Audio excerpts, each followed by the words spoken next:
C'est donc la première fois qu'elle se laissait suivre dans sa vie quotidienne. Brigitte Macron s'est longuement confiée à TF1 et LCI sur les pièces jaunes, dont elle est la marraine depuis quelques mois, mais aussi sur elle, sur sa vie de première dame, à l'Élysée et en dehors. On est tout arrivé, plus ou moins, à faire notre chemin et à trouver une forme de bonheur au sein et hors de l'Élysée. Moi, je suis dehors tous les jours. Je suis dehors tous les jours. La personne qui m'enfermera n'est pas née. La personne qui m'enfermera n'est pas née. France, Ouais, elle est au contact des Français, elle est en dehors, Brigitte Macron. Oui, je crois, aussi. mais c'est souvent le cas des femmes de présidence. C'est pas la première. Regardez Bernadette Chirac. C'est amusant parce qu'elle était conseillère générale. Bon, elle n'a pas l'air comme ça. C'était, on peut dire a priori, elle avait l'image de la haute société parisienne.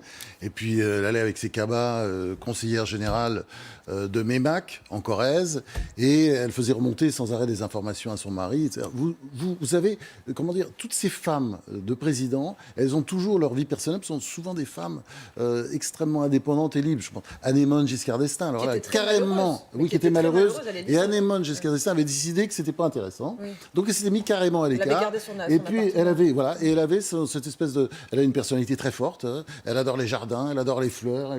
Quand vous la voyez, elle est toujours en train de bricoler, de planter des choses, etc. Et voilà. Donc c'est pas la première fois. Faut dire, c'est pas une nouvelle façon de faire de la politique.